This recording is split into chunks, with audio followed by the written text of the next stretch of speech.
sempre é ele, né? Ela vem, é o Tiago pregando. Cumprimento a igreja com a paz do Senhor. Senhor, meu Deus e meu Pai, aqui está o Tiago, Senhor, teu filho, teu servo. Senhor, toma ele nas tuas mãos, dê sabedoria vinda do Senhor, Pai. Abençoa ele com palavras vindo do céu.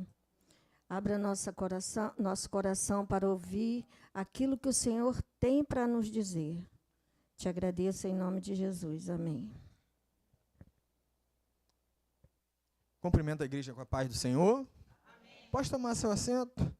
Abra sua Bíblia comigo para a gente ganhar tempo no livro do Apocalipse, capítulo de número 2. Capítulo de número 3, aliás. Estarei lendo a partir do versículo 7. É um motivo de alegria estarmos aqui, né? Eu não estava na festa, tive um compromisso, mas eu acompanhei algumas partes, foi uma bênção, estava linda, parabéns. Parabéns àqueles que foram consagrados, João, né? Bruno, Marquinho. A Joyce já era, né, Joyce? Não foi dessa vez não, né? Foi também? Meu Deus, o casal, né? Que benção, o batismo. Que coisa linda, né? Foi o ar livre, né? Meu Deus, viu? Chique. Fogos, né? O pastor Maldo falou. Fogos, né? Balão, né? Balãozinho. Lindo, né? Isso é muito bom, né? Porque é para a glória de Deus, né? Irmãos, quem achou? Diga um amém bem forte para a gente entender. O pastor Maldo me chamou para estar trazendo esta palavra, né? Joyce, ele deu uma semana, a mim ele me deu 10 minutos. Mas é assim mesmo, né? Você se prepara aí. Mas é uma benção. É uma palavra, capítulo de número 3, versículo 7. É uma palavra bem conhecida, apesar de ser do livro de Apocalipse. Bem conhecida, que diz assim, versículo 7.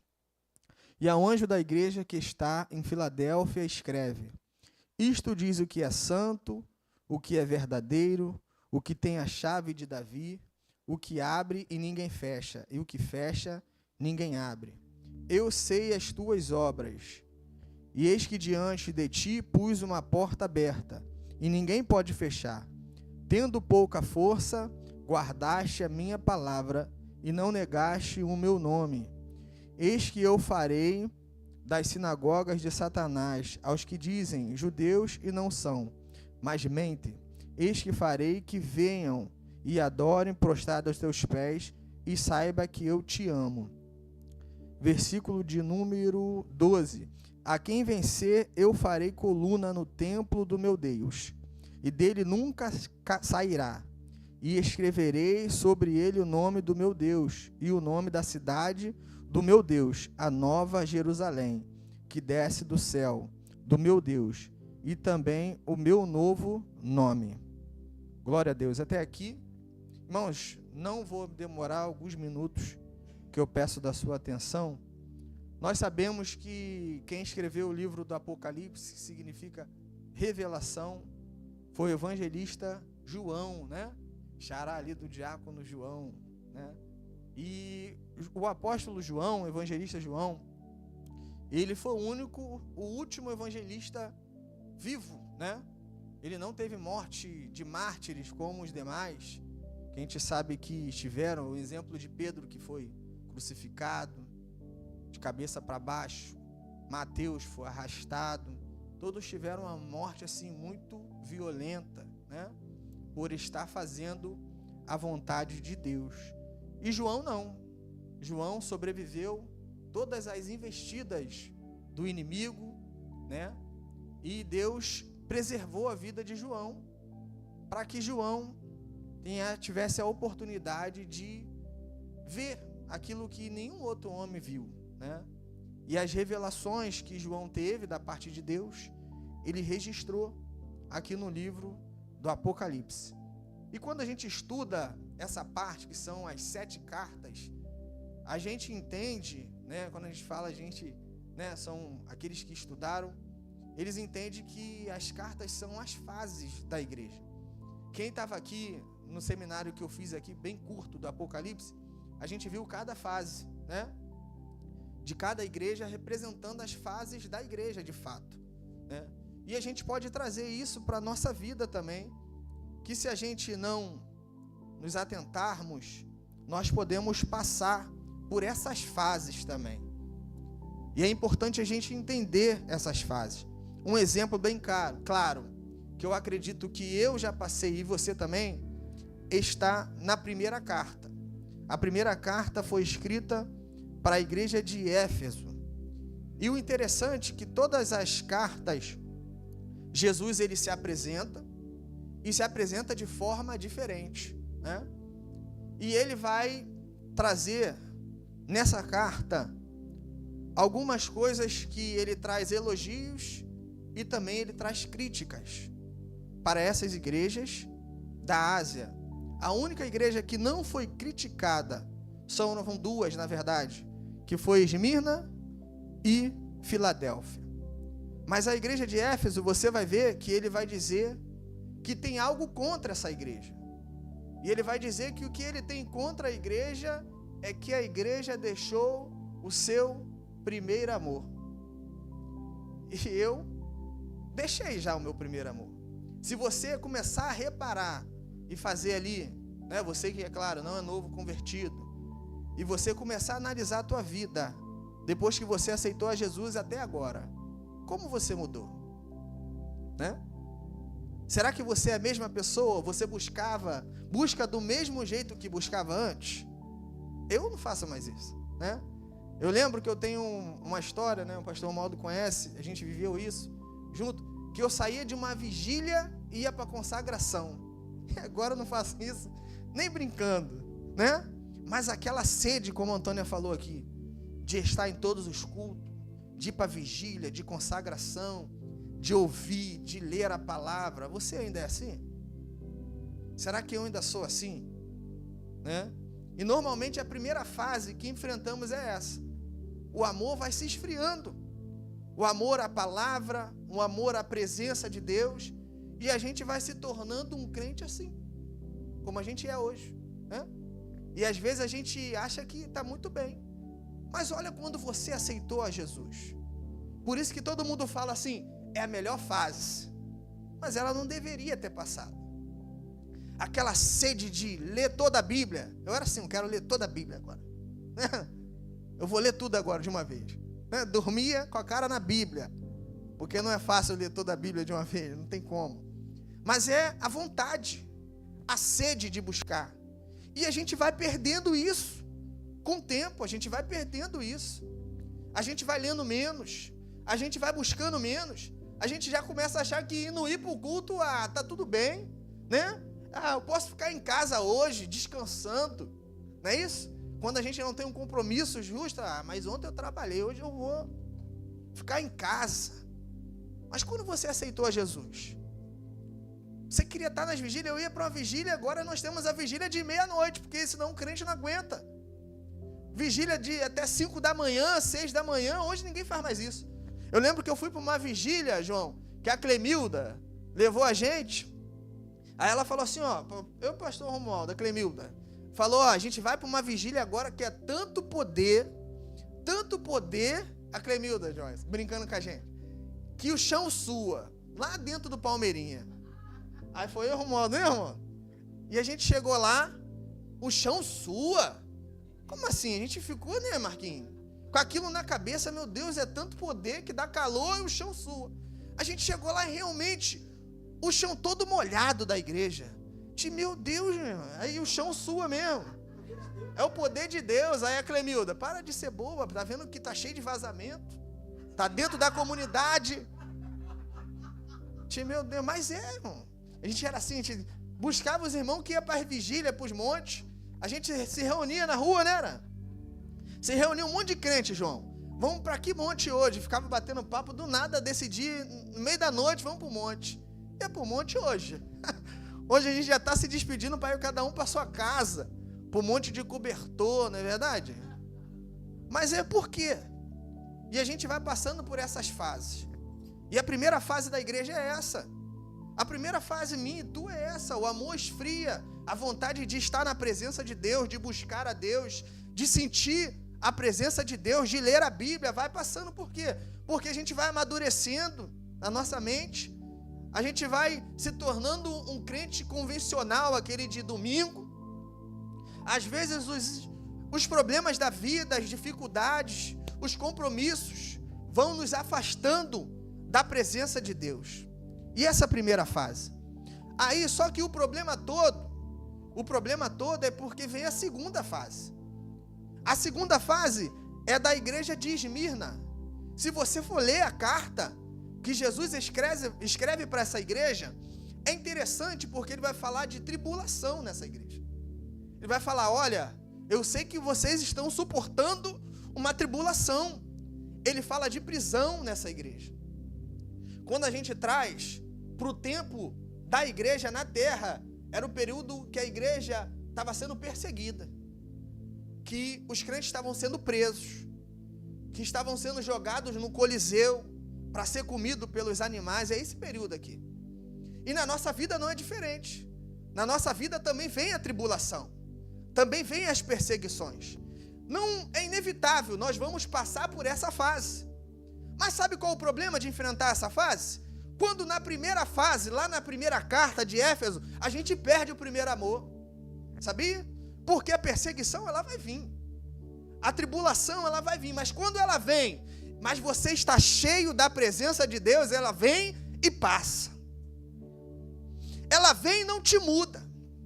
Ela vem e não te afasta. Mas quando você na primeira fase deixou o amor se esfriar, você não estava mais buscando como buscava antes, aí quando vem a segunda fase, que é a tribulação, que é a perseguição, aí isso aí te muda, te transforma. Porque quando nós vamos evangelizar, é isso que a gente vê. Pessoas afastadas da presença de Deus. Por quê? Por causa da vida. Perdeu o primeiro amor e quando veio a prova, não suportou. Não aguentou. A perseguição veio, mudou eles, tiraram eles da presença de Deus. E a terceira fase, que é a igreja de Pérgamo, você vai ver que a igreja já mudou. A igreja aqui já está diferente. Por quê? Porque perdeu o primeiro amor, veio a perseguição. Aí a Bíblia vai dizer que Jesus escreve a carta a Pérgamo dizendo que eles toleravam ali as doutrinas de Balaão. Olha aí. É quando a igreja ela começa a tolerar qualquer coisa. Ah, não tem nada demais não, né? Tem nada. O importante é não ser perseguido. O importante é não estar na tribulação. Ah, se é para aceitar só isso aí, não tem problema nenhum. Aí entra aquela doutrina estranha, né? E começa a mudar a igreja.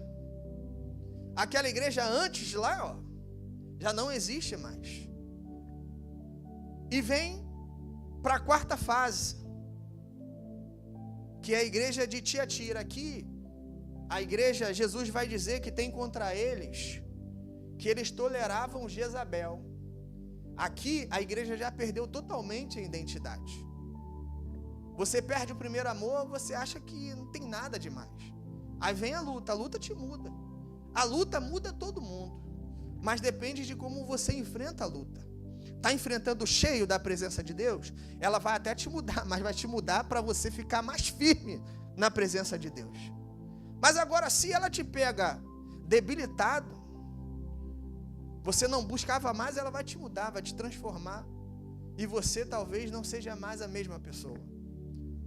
E a Bíblia vai dizer que eles toleravam Jezabel. Jezabel, ela profetizava mentiras. Aqui está escrito: eu conheço as tuas obras, o teu amor, o teu serviço, a tua fé e a tua paciência, e que as tuas últimas obras são mais do que as primeiras. Mas tenho contra ti o tolerares que Jezabel, mulher que se diz profetiza, e ensina e engane os meus servos, para que se prostituam e coma do sacrifício da idolatria. Igrejas que já mudaram a identidade, né? Por isso que a gente vê aí um monte de profetisa e profetas, é isso? Por isso, irmãos, que eu falo muito isso. Eu falo, eu conheço, o pouco que eu conheço do meu Deus, eu nunca vi ele falar muito. Porque ele é um Deus que vela pela sua palavra. Aí às vezes a gente quer o quê? A gente quer ouvir profecia. Aí fica daqui, dali, lá. Onde tem profecia eu vou. Aí fala CPF, fala identidade, tudo que eu já tenho, eu já sei. Verdade? Então assim as igrejas, ó. E poucos buscam a palavra de Deus. Quando você vai para a vida de Abraão, Deus vai falar: Abraão, sai da tua terra e vai para uma terra que eu te mostrarei. Me mostra agora Deus falando com Abraão de novo. Só quando ele desanima. Aí Deus fala: olha, sai da tua tenda. Olha para o céu, quantas estrelas. Olha para a areia do mar, conta, consegue contar? Essa será a sua descendência. É assim na nossa vida. Você vai entrar aqui às vezes desanimado, precisando ouvir Deus. Deus vai falar com você de forma diferente. Aí é onde ele usa os profetas, profetiza. Mas não vem aqui entrando achando que toda quarta-feira é de mistério. Deus não é assim, irmãos. Teve uma vez que eu fui num culto, eu e o pastor Romualdo, dentro do Muquiço. Né, pastor? E o varão entregou para todo mundo. Eu falei: meu Deus, o que está acontecendo aqui? E ele entregou para isso, entregou, e ele morreu 3 vezes e ressuscitou. Meu Deus do céu, o que está havendo? Aí está eu e o Romualdo evangelizando dentro do Muquiço. Evangelizando, folhetim, Jesus te ama. Né? Aquele da antiga assim, Jesus te ama. E daqui a pouco a gente viu quem no bar, bebendo, uma semana depois. O rapaz que morreu, ressuscitou, e foi ao inferno, viu, e entregou para todo mundo. Ô, Romualdo, vou pegar ele agora. Né, irmão? Romualdo, não estou acreditando, eu vou lá e pegou ele e vape nele. Não foi, irmão? Está entendendo o que tem acontecido nas nossas igrejas? Irmãos, eu sou pentecostal até o tutano. Eu gosto muito disso. Mas a gente tem que ter discernimento e saber quando é Deus e quando não é. E aqui Deus falou para eles: olha, eu conheço o serviço de vocês, mas no meio de vocês, a Jezabel já mudou a identidade de vocês. São fases. Quando a gente não vigia, a gente entra nessas fases. E a gente se torna uma igreja como a gente está lendo aqui. Aí a quinta igreja, eu vou correr aqui para a gente terminar, é o que me deixa mais assustado. E eu queria que você prestasse atenção. Ele vai escrever uma carta à igreja de Sardes, a quinta igreja. Aí ele vai dizer assim: olha, eu sei as tuas obras, que tens nome de que vive, mas está morto. Olha isso, irmão. Que coisa terrível ouvir isso de Deus. Tu tem nome de que está vivo, mas está morto. São fases. Porque lá no início ele deixou o primeiro amor morrer. Aí veio a luta. Aí depois ele tolerou as doutrinas. E daqui a pouco Jezabel estava profetizando no meio deles. E agora ele só tem nome de quem está vivo. O que é isso, irmão? Sabe o que é isso? É parecer que está vivo, ó. Vou dar um exemplo claro. Está aqui de terno e gravata, pregando, cantando. Parece que está vivo. Você está olhando e está vivo, mas na verdade está morto. Quantos de nós? Irmãos, eu trago essa palavra, eu conto um testemunho meu, que eu falo de mim, né? Falo de ninguém. Primeiro, eu passei num concurso, com a escala muito apertada. O Romualdo sabe dessa história. Aí o que aconteceu, irmãos? Curso de formação. Eu era jovem ainda, né? Mas eu já era obreiro, já era presbítero, né? E eu ali com a escala apertada e fazendo raiz, e escala apertada e arrumava outro e ficava... Irmãos, eu não me afastei. Falo isso para vocês. Não pequei, mas eu estava vazio. E o que eu fazia? A minha estratégia, porque eu estava vazio, mas eu já era presbítero, eu pregava, aí eu chegava atrasado no culto, para não subir para o púlpito. Era uma estratégia minha, né? Se eu não subo no púlpito, eu não tenho oportunidade, fico na minha aqui, ó, de terno e gravata, e sentava ali, perto do púlpito. O púlpito da minha igreja era sempre cheio, Os que chegando depois ia sentando embaixo. Era a minha estratégia. Morto. E sentava ali. Aí teve um garoto que pregou, Jonas. Um garoto que pregou. Por sinal, pregava muito, né? Prega muito. E ele pregando, eu ali de terno e gravata. Usava gravata naquela época ainda. E o garoto pregando. Daqui a pouco ele falou, ó, você mesmo. Você que prega. É você mesmo que eu estou falando. Vem aqui, porque você não sente nem mais a presença de Deus. Olha isso. Eu falei, esse cara está vendo a minha vida aí. E, irmão, eu comecei a tremer. Sentado ali, minha perna tremia assim, ó. Sabe quando Deus está apontando na tua cara, sabe o que é você? Ele, você mesmo, eu não vou parar de falar enquanto tu não vem. E sempre vem gente que não tem nada a ver, né? Ele, pode vir, irmão, mas não é você ainda. Mas vem, Deus vai estar com Deus, é contigo. E eu tô ali, ó, de repente vai mais um e ele esquece de mim, né? Aí daqui a pouco vem outro, ele, não é você também, irmão, vem. Quando eu levantei, ele deu glória a Deus. Ele falou, é isso aí. E eu tive que vir aqui assim, ó, terno e gravata. Nome de que estava vivo, mas estava morto, irmão. Não sentia mais a presença de Deus, eu falo isso. E naquele dia ali, Deus me renovou. E nunca mais eu vivi aquilo na minha vida. Nunca mais eu vivi aquilo. Então é possível você ter nome de que está vivo e está morto. Viver de aparência hoje é o que mais acontece aí. Depois das redes sociais, viver de aparência, casamento falido, que você olha na rede social e eles estão uma bênção, estão em lua de mel.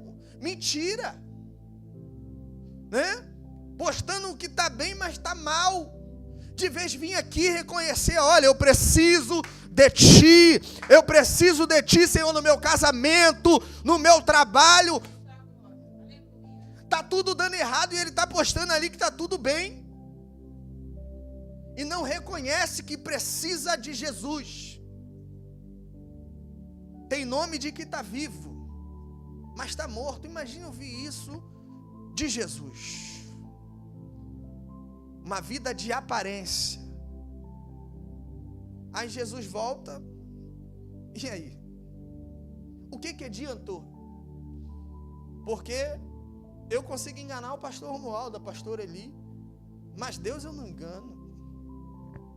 Eu não consegui enganar aquele garoto que estava pregando, porque Deus estava usando ele. Falou, é você mesmo, sai daí do teu lugar. E eu só mudei aquele cativeiro porque eu saí. Falei, não tem jeito, sou eu mesmo, vou lá. E fui. Porque às vezes é difícil reconhecer que é você que Jesus está falando. Olha, muda a tua vida. Para com essa vida de aparência. Deus tem algo verdadeiro para você. Aleluia. Algo verdadeiro te espera. E essa é a quinta carta. E a sexta a gente pula, porque a gente vai falar dela. Eu já estou caminhando para o final. A sétima igreja, irmãos, é uma igreja que a gente vive agora. Quando eu dei o curso aqui de Apocalipse, a gente falava que é a igreja atual. Mas não essa igreja aqui, mas a igreja, o sistema da igreja. Que vai dizer assim, ó, a igreja de Laodiceia. Por que Laodiceia? Laodiceia era uma igreja que estava numa região rica. E uma igreja numa região rica, ela é o quê? Rica. Uma igreja na zona sul é rica. Na Barra é rica, por quê? Porque quem frequenta aquela igreja tem um poder aquisitivo, ele vai ofertar, ele vai dizimar. E aquela igreja se torna rica. Né? É assim, então ela estava numa região rica. Não é à toa que Jesus vai dizer, olha, vocês dizem, rico sou e estou enriquecido e de nada tenho falta. Eles falavam isso. Uma igreja. Você dizer que não precisa de Deus, olha aí. Não, eu resolvo meus problemas eu mesmo. O meu dinheiro resolve. A minha influência resolve. A minha força, o meu braço, eu resolvo. E você toma a direção da tua vida e vive do jeito que quer. E essa igreja era assim. Aí essa visão, a visão da igreja, a visão de quem olhava para a igreja. Uma igreja rica, está rica. está enriquecida, não precisa de ninguém. E a visão de Deus para essa igreja? Ele vai dizer assim, ó, a visão de Deus: e não sabes que és um desgraçado, miserável, pobre, cego e nu. Às vezes eu passo uma aparência diferente daquilo que Deus vê. E o importante para a minha vida é o que Deus vê, é o que Deus acha de mim. E essa igreja era tão rica, irmãos, que ela estava num local que tinha, como se fosse o Banco Central. Eles vendiam uma tinta que não tinha em lugar nenhum. Eles eram beneficiados, mas faltava algo. Porque tudo que Jesus falava naquele tempo, ele usava o que eles conheciam, né? Era a pregação de Jesus. Jesus sempre foi simples. A gente que inventa aqui, né? A gente quer aparecer no hebraico, no aramaico. E a gente, né? Mas Jesus não, irmão. Jesus era simples. Aí ele vai dizer assim, ó: porque és morno e não és frio, nem quente, né? Vomitar-te-ei da minha boca. Ele vai dizer assim: antes fosse quente ou frio, mas não é. Vocês são mornos e vou vomitar vocês da minha boca. Por que Jesus falou isso? Porque naquele tempo, aquela cidade muito rica, que tinha tudo, faltava algo essencial: água. Sabia? Não tinha água em Laodiceia. Não tinha uma fonte, uma nascente, não tinha. Então o que eles fizeram? A engenharia daquele tempo. Existia duas cidades, Colossos e Herápolis. Uma, agora me falta a memória, porque tem muito tempo que eu estudei isso. Uma tinha águas muito geladas. Eram visitadas por pessoas de todos os lugares por causa das águas geladas. E outras tinham suas águas térmicas, que também atraía milhares de pessoas para visitar, tomar banho naquelas fontes térmicas. E Laodiceia ficava no meio. O que eles pensaram? Eles tinham dinheiro para isso. Vamos fazer um mecanismo para ter tanto a água gelada quanto a água quente. Mas só que teve um erro ali de engenharia, que em algum momento a água se misturou. E quando mistura água fria com água quente, fica o quê? Morna. E toda vez que eles abriam a bica, botavam o copo e bebiam, eles tinham ânsia de vômito. Então eles viviam aquilo o tempo todo. Aí Jesus disse: olha, vocês não são frios e nem quentes, vocês são mornos. Como vocês vomitam a água que sai da torneira de vocês, eu quero vomitar vocês também. Foi a pregação de Jesus para eles. E é nessa igreja aqui que Jesus fala algo assim terrível. Ele vai dizer: olha, eu estou à porta. Ele não está dentro, está falando para uma igreja. Eu estou à porta e bato. Se abrir, entrarei e cearei contigo. Ele estava do lado de fora da igreja. Isso é possível? Uma igreja rica.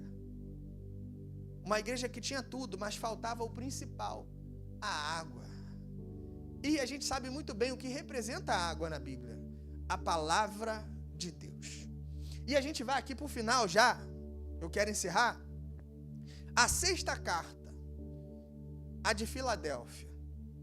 Essa é a fase, essa é a carta que representa a igreja que nós temos que viver, que é a igreja do arrebatamento. Aí ele vai dizer assim, ó, interessante: e ao anjo da igreja que está em Filadélfia escreve: isto diz o que é santo, o que é verdadeiro, o que tem a chave de Davi, o que abre, ninguém fecha, e o que fecha, ninguém abre. É Jesus se apresentando para essa igreja. Eu sei as tuas obras, eis que diante de ti pus uma porta aberta, e ninguém pode fechar. Tendo pouca força, guardaste a minha palavra e não negaste o meu nome. É uma carta que Jesus só elogia. Não tem crítica.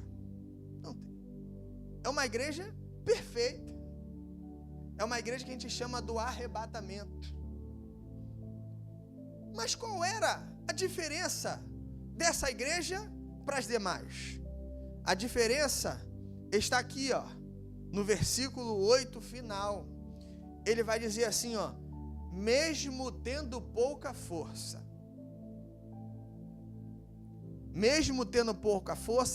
guardaste a minha palavra. Essa é a diferença. É só isso. Irmãos, tu não é forte, não é. Não pense que tu é forte, tu não é. Pastor Romualdo não é forte. Ninguém aqui é forte. Pelo contrário, somos fracos. Tem momentos que nós nos achamos fortes. E faz parte. Quer ver? Tem momento que você está buscando tanto que tu fica assim, ó, se o diabo passar aqui, ele cai. Né? Se encostar em mim o diabo, né? Porque tu tá tão cheio que tu fica, né, até, né, ó, até metido. Não é isso? Teve uma vez que eu estava evangelizando no Muquiço, e eu era garoto, então, irmão, garoto faz cada besteira. Eu estava evangelizando no Muquiço, não sei se o pastor Romualdo lembra disso. Aí uma mulher pegou a minha mão e botou na cabeça dela, tu lembra? Ela caiu, eu falei, olha aí. E olha que não foi eu que botei a mão na cabeça dela, não, né? Ela pegou minha mão e botou na hora aqui por mim. Falei, olha, né? Eu tô que tô, hein? Tem momento que tu fica assim, tu busca tanto que tu fica, sai de uma vigília, até 6 horas da manhã, né?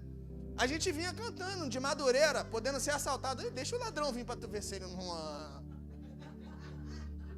Vinha andando de Madureira, porque a gente comeu cachorro quente, que era o dinheiro da passagem, na cantina, não era? Não é mentira não, irmão.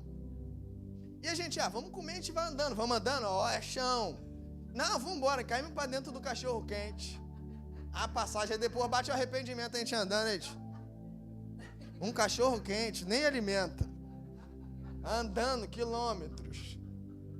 Né? Mas a gente ficava, pô, tá escuro ainda, se viu um ladrão, se viu um ladrão. Aqui, ó. Tem momentos que tu acha que tá forte. Mas a maioria dos momentos tá fraco, irmão. Sabia? Tu vem aqui, às vezes, meu Deus, eu vou lá. Fala comigo. Não é assim? Tá em casa, tu, meu Deus, eu preciso ouvir a tua voz. É a nossa natureza. Paulo vai dizer que o poder de Deus se aperfeiçoa na tua fraqueza. Aleluia, porque somos fracos sim. Ai de nós se não fosse a mão de Deus, o Espírito Santo de Deus na nossa vida. Somos fracos, por isso que ele vai dizer, mesmo tendo pouca força, qual é o segredo? Guardar a palavra. Se tu guardar a palavra, irmão, não tem quem mexa contigo. Você vai estar preparado, aleluia, para aquele grande dia. Guarda a palavra. É só isso, pastor? É só isso. Porque se você guardar a palavra de Deus, aleluia, você vai estar aqui quarta, vai estar terça, sempre quando você puder, você vai estar aqui lendo a palavra, buscando, porque você, mesmo com pouca força, está guardando a palavra. E quando você guarda a palavra, eu já peço você para se colocar de pé, eu já vou encerrar. Ele vai se apresentar para você de forma diferente daquele que não guarda a palavra. Sabia? Olha como ele se apresenta para aquela igreja que guarda a palavra.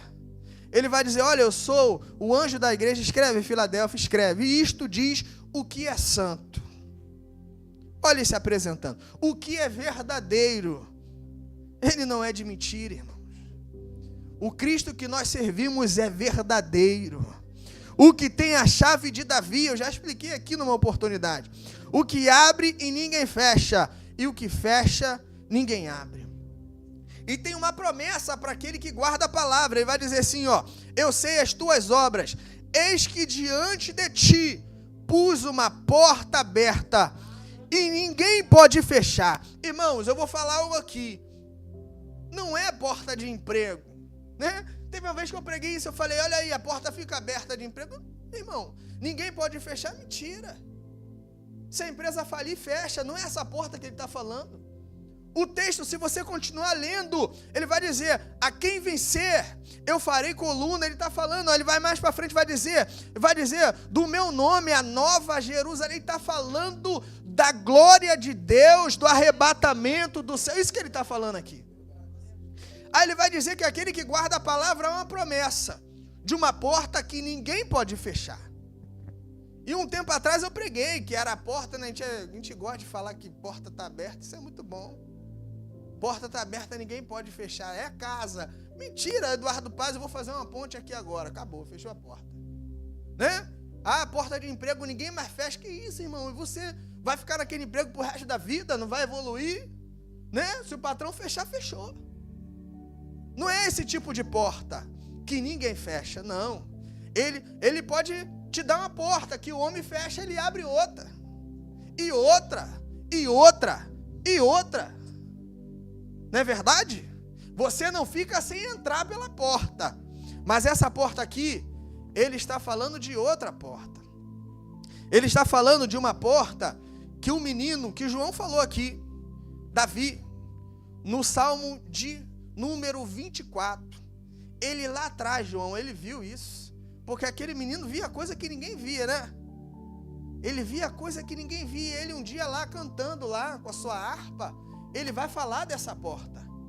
Ele do nada, ele fazendo uma música dele, ele vai dizer, levantai a porta as vossas cabeças. Porta é essa? O que esse menino está vendo? E ele vai continuar, levantai a porta as vossas cabeças, porque entrará o Rei da Glória. Aí João começa uma discussão. Ele está vendo algo acontecendo ali. Ele vai dizer, quem é esse Rei da Glória? É o anjo que tem a chave da porta, porque ainda não era tempo, ainda não era o momento dele passar pela porta. Ele vai continuar dizendo, levantai a porta as vossas cabeças, porque entrará o Rei da Glória. Quem é este Rei da Glória? Ele continua, o Senhor forte, poderoso, ele é o Rei da Glória. Aí ele continua, levantai a porta as vossas cabeças, que entrará o Rei da Glória. A pergunta é de quem é este Rei da Glória? O Senhor dos Exércitos, ele é o Rei da Glória. Aleluia. Ele está vendo a porta que João viu quando pisou na ilha de Pátimo. A porta está aberta. E esse aí ninguém pode fechar. Homem não fecha, diabo não fecha. Aleluia. Ninguém pode fechar a porta que Deus abriu para aquele que guarda a palavra. Vai ter um momento que ele vai vir buscar a igreja. E essa porta está aberta para mim e para você. Aleluia, não podemos desistir, não podemos deixar a luta mudar a nossa identidade, nós não podemos deixar o primeiro amor acabar, temos que buscar a Deus, nós não podemos tolerar Jezabel, temos que ser uma igreja igual Filadélfia, que guarda a palavra. Irmãos, eu sou um que preciso vir aqui, o pastor vai orar, ele que vai orar, porque ele nunca deixou o primeiro amor, não é, pastor? Mas eu sou um que não sou mais o mesmo. Você é o mesmo? Eu estou chamando você aqui que quer assim, não, pastor, eu quero voltar a ser como eu era quando eu me converti, eu quero voltar a buscar, é sair da vigília e para a consagração, eu quero fazer isso de novo, quero ter pique para isso de novo. Tu quer? Eu quero, só quero ter disposição, né? Chegar em casa, né, cuidar de 2 filhos, dar atenção para a mulher, não é verdade? Mas eu quero ter de novo esse primeiro amor. Vem aqui na frente que nós vamos orar por você. Eu quero ser cheio de novo, como eu era antes. Eu quero ler a Bíblia. Vem aqui que eu também vou. E a gente vai orar aqui também. Pela palavra, pela mesa também. Aleluia. Às vezes a luta nos muda. Sabia? Os intempéries, né, da vida nos muda. E às vezes nos transforma. A gente começa a ver defeito. Não é isso? Começa a ver problemas na igreja. Antes a gente não via nada disso. E a igreja é a mesma, sabia? A igreja tem erros porque é feito de pessoas que erram. Pessoas que são fracas. Mas o Espírito Santo de Deus, ele está presente. Aleluia. E ele nos faz avançar cada dia. que nós venhamos guardar a palavra. Soberano Deus e eterno Pai, santo e poderoso és tu. Senhor, eis aqui a tua igreja, eu me incluo, Senhor, nessa oração também, Senhor. Senhor, em nome de Jesus, nós contamos aqui e lembramos, meu Pai, do tempo, meu Pai, que nós éramos, Senhor, no princípio, Senhor, quando aceitamos o Senhor como Salvador. Senhor, em nome de Jesus, faz nascer de novo, meu Pai, aquela sede de te buscar, de estar na tua presença, de querer fazer a tua obra, de evangelizar, de ganhar almas para ti, de pregar, de louvar, de estar, meu Pai, presente na tua casa, Senhor. Meu Pai, como nós era antes, Senhor. Senhor, porventura, Senhor, se estamos passando por tribulação, por perseguição, Senhor, nos fortalece, não nos deixa mudar, não nos deixa desistir, Senhor, da tua presença. Toma a nossa vida nas tuas mãos, Senhor, que nós venhamos sair cheios, Senhor, nessa noite. Senhor, toma também essa mesa de oração, Senhor, cada foto, Senhor, cada família representada aqui, Senhor, cada utensílio, Senhor, chave de casa, de carro, Senhor, problema na justiça, Senhor, Senhor, pessoas que precisam ser curadas, Senhor. Joga por terra a depressão, joga por terra a enfermidade, joga por terra tudo que não provém de ti. Toma os pedidos de oração, milagres, Senhor, que o teu povo precisa, meu Pai, da tua mão operar, Senhor, para que nós venhamos estar aqui cantando o hino da vitória e contando o testemunho de bênção, de cura, Senhor. Toma a nossa casa, a nossa família, meu Pai, em nome de Jesus. Amém, Senhor.